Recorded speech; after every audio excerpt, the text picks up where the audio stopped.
俗话说，世界之大，无奇不有。人类社会发展到今天，人们对一夫一妻制早已习以为常。但在不同的国家和地区，因社会风俗不同、法律不同，婚姻形态也是千差万别。比如在尼泊尔这个国家，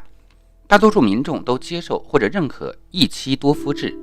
与咱们的婚姻方式大相径庭。这又是怎么回事呢？大家好，我是热心读者。在节目开始前，麻烦帮忙点个赞并关注一下吧，谢谢了。尼泊尔地处喜马拉雅山脉，海拔基本都在1000米以上，山多地少，气候多变，耕地面积不仅少，而且分布还不均匀。这样残酷的生存环境可谓极为的艰难。即使是到了21世纪，全球经济一体化的今天，尼泊尔国内工业基础依旧薄弱，生产力严重不足。目前人均 GDP 大约在1000美元左右，仍属于世界上较为贫穷落后的国家。他们不但经济有限，还要珍惜并不充足的资源。他们虽然以耕种为生，但多数家庭也不会超过1英亩的土地数量。假如按这个数字计算，一个家庭中若有3个儿子，那分别娶3个妻子的话，也就意味着一家只有 0.3 英亩土地了。如此，为了防止资源外流，一妻多夫制就在这个国家一直被保持并盛行着。而且实行一妻多夫制家庭的好处尤为突出，不但能维系家庭的正常运转，而且能使经济利益最大化。例如，当妻子在家里照顾孩子时，一个丈夫就可以去给政府工厂打工，第2个就可以去地里干活，第3个可以去放放牛，如果有第4个，甚至还能做点小生意。在当下尼泊尔，对女性的婚姻有着不同寻常的解释和风俗。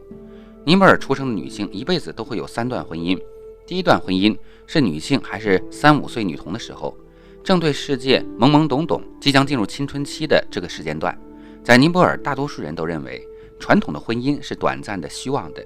只有嫁给这颗坚果的婚姻才是真正永恒的婚姻。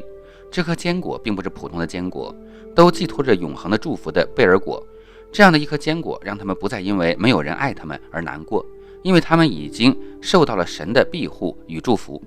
第2段婚姻是在女性初潮时，他们会嫁给太阳神，这也被称为瑶居。在这段时间，他们会居住在一个没有光线、非常黑的小屋子里，由家中年纪大的女性送食物给他们食用。在这段难熬的时光里，姑娘不能和其他的所有人见面，特别避讳的是男性。在读者看来，这并非是一场婚礼，更像是一场成人礼，这是女孩们成长成为大人的象征。这场婚礼也让女孩们拥有相信明天、相信未来，拥有不再因为黑暗而害怕的心。因为在第2段婚姻，她们嫁给的是太阳神。第3段婚姻，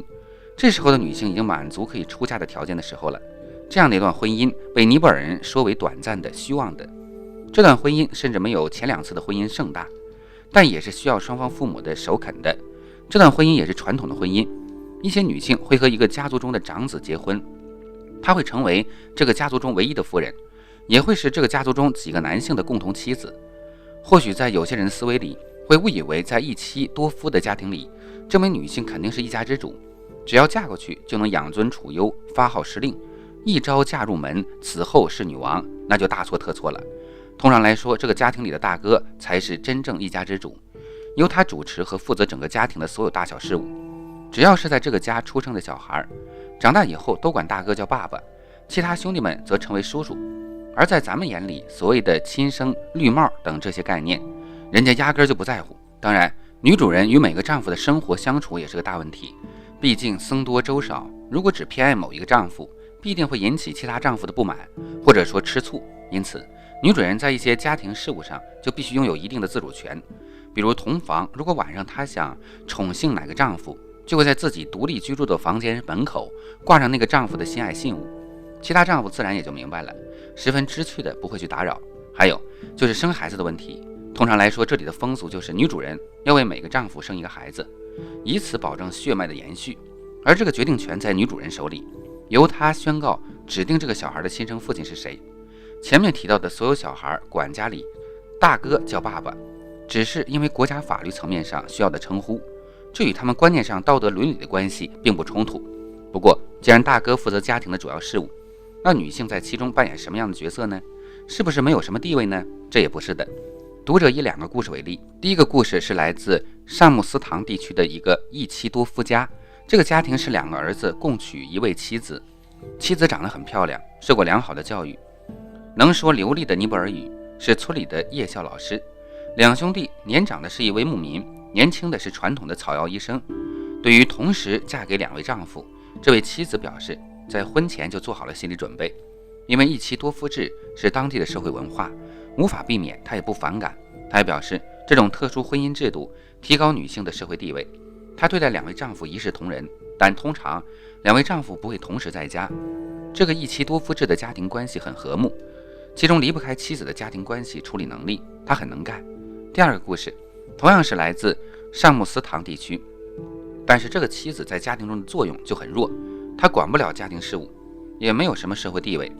从这2个故事可以看出，在一妻多夫制家庭中，妻子在维持家庭和谐，尤其是在丈夫之间的和谐安宁中发挥着重要作用。而且在这种特殊婚姻制度下，妇女必须更聪明更有能力，才能维持好丈夫之间的关系，因为妇女是家庭的基石。同时，妻子在一妻多夫制家庭中的地位基本取决于她的个人能力，因为并没有什么明文的限制性规定。如果这个妻子是一个能干又聪明的女人，她不仅能掌管整个家庭，还能在社会上占有很好的地位，如带领当地妇女团体参加社会活动等。反之，如果这个妻子的能力低，家庭关系就会容易陷入冲突，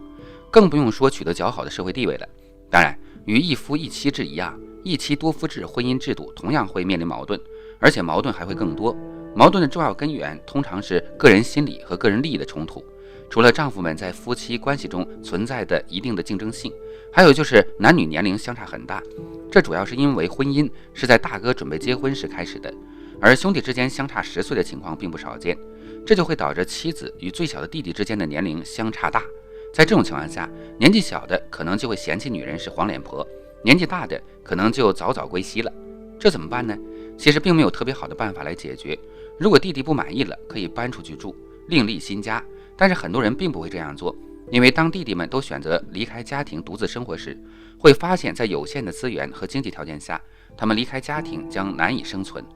好在今天的尼泊尔旅游业发达，不断涌现出新经济机会，并发展出了社会灵活性，人们不必再纠结于家里那1亩3分地了。随着尼泊尔政府的民主化改革和尼泊尔共产党的努力，整个国家的社会结构也有了很大程度的改善，对一妻多夫婚姻制度来了个釜底抽薪。